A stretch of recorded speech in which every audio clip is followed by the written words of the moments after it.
الحمد للہ وحدہ والصلاة والسلام علی من لا نبی بعدہ۔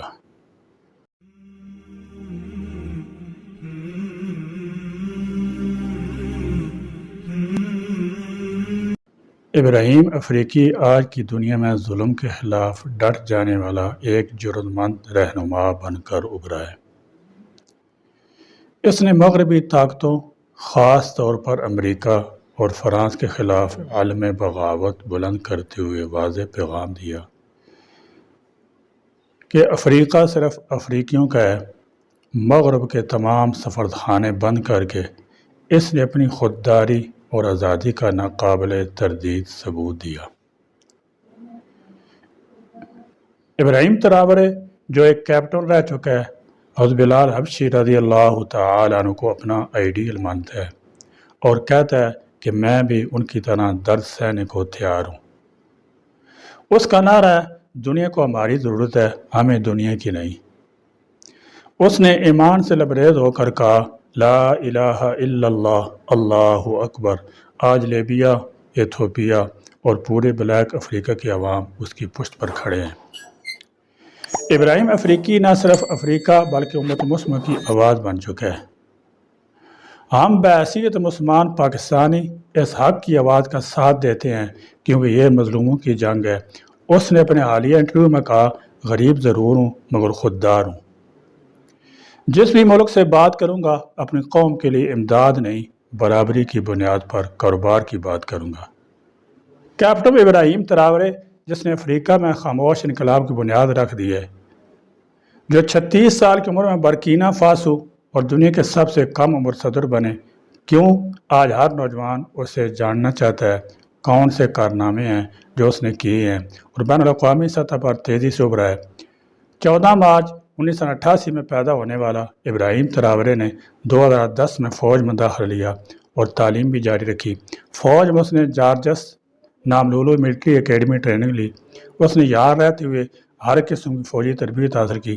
2012 میں اس نے لیفٹیننٹ دوم کے طور پر گریجویشن کی۔ 2014 میں ملٹری میں لیفٹیننٹ کا چارج سنبھالا، جس کے بعد یورپ کے آگے دم ہلانے والے صدر کے خلاف 2022 میں ملٹری بغاوت ہوئی اور برکینا فاسو کی ملٹری نے پال ہنری کو عبوری حکمران بنا دیا جو حکومت سنبھال نہ سکے۔ 2024 میں ابراہیم تراورے نے صدارتی انتخابات میں فتح حاصل کی اور صدر مملکت بنے۔ حکمران بننے کے بعد اس نے الگ خطوط پر سوچنا اور عمل کرنا شروع کیا۔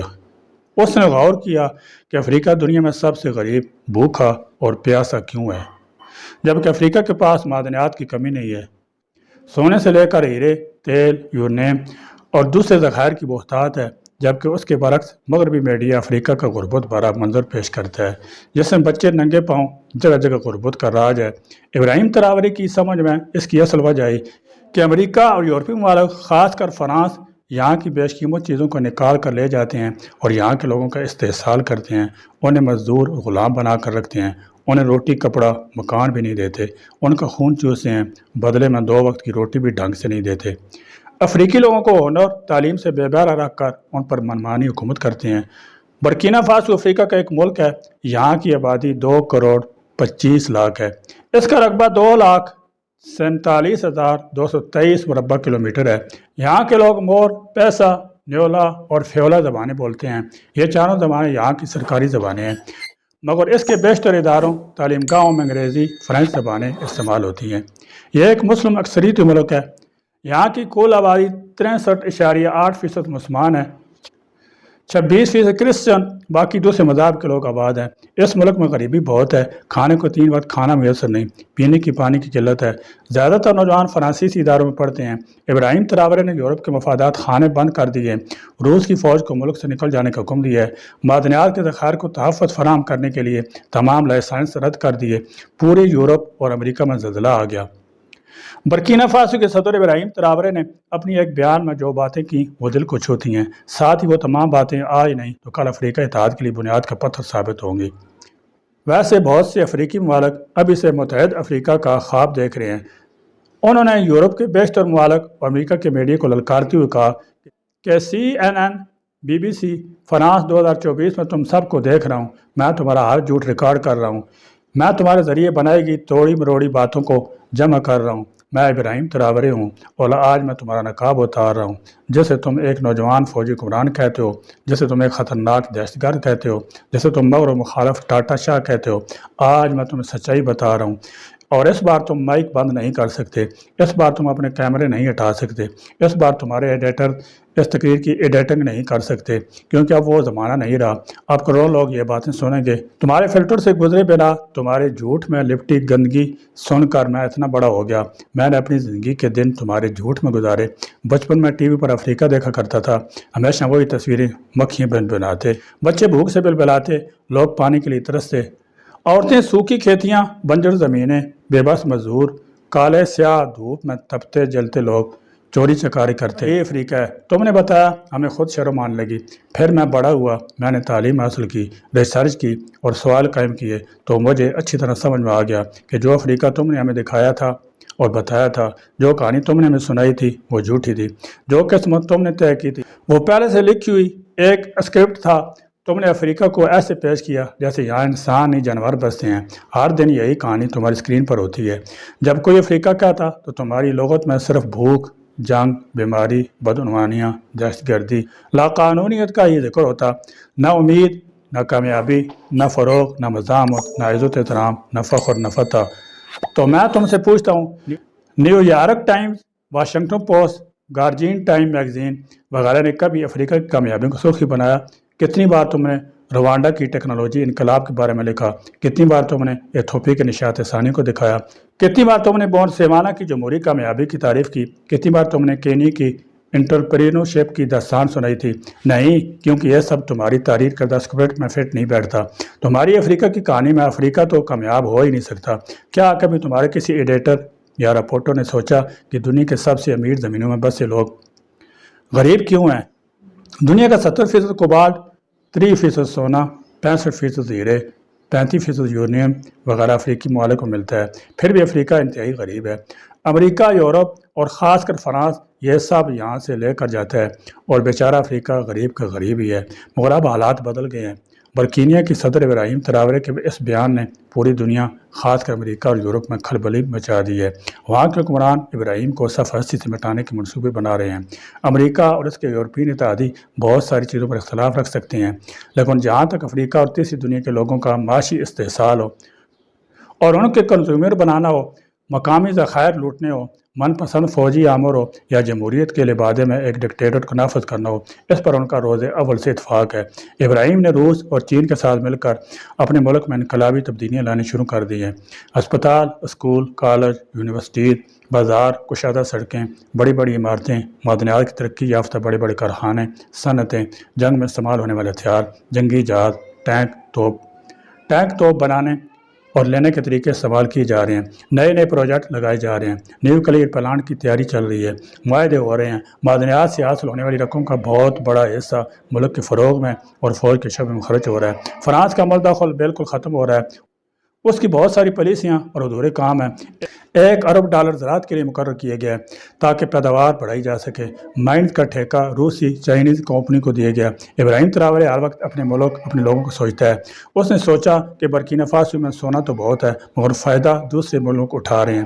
اس نے 2023 میں اپنے ملک میں پہلی گولڈ ریفائنری کی بنیاد رکھی تاکہ سونے کی کمائی ملک کے اندر رہے اور ملک کے لوگوں کو روزگار ملے۔